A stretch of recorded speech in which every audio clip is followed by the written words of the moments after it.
It reminds me of a story that I like to tell about learning to drive with my father. It was an exercise in constantly correcting and overcorrecting, as you might imagine, driving down the road. And my father said, "Eric, lift your head up instead of driving by looking at the hood ornament." Of course, that dates me, right? Lift your head up and look down the road. And if you look down the road, you will discover that it's much easier to get to where you're trying to go. Now, at the time, I thought that was a pretty good driving lesson, because when I lifted my head up above that hood ornament, I definitely had a much better driving experience. But I also came to realize that this was a philosophy to live by.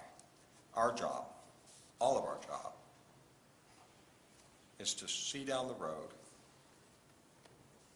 sense the future, and ensure that this great institution is at the forefront of success and achievement.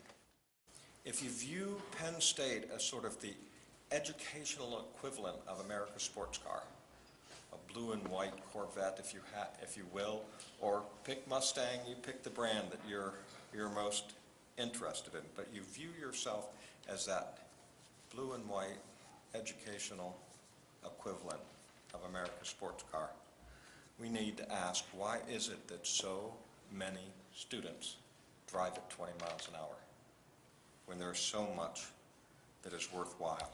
If we can engage students in and outside of the classroom, then I'm absolutely convinced that they'll be happier, they'll make better choices in life, they'll have stronger resumes, and they'll get better jobs. So this is a key opportunity. The opportunity to provide a university and to engage students so that they put this great university through its paces, as opposed to driving at 20 miles an hour. My bet is that Penn State can do this better than any other institution, with incredibly positive outcomes for our students. It's one example, just one example, with more to come, hopefully, with one goal: to make a great university even greater.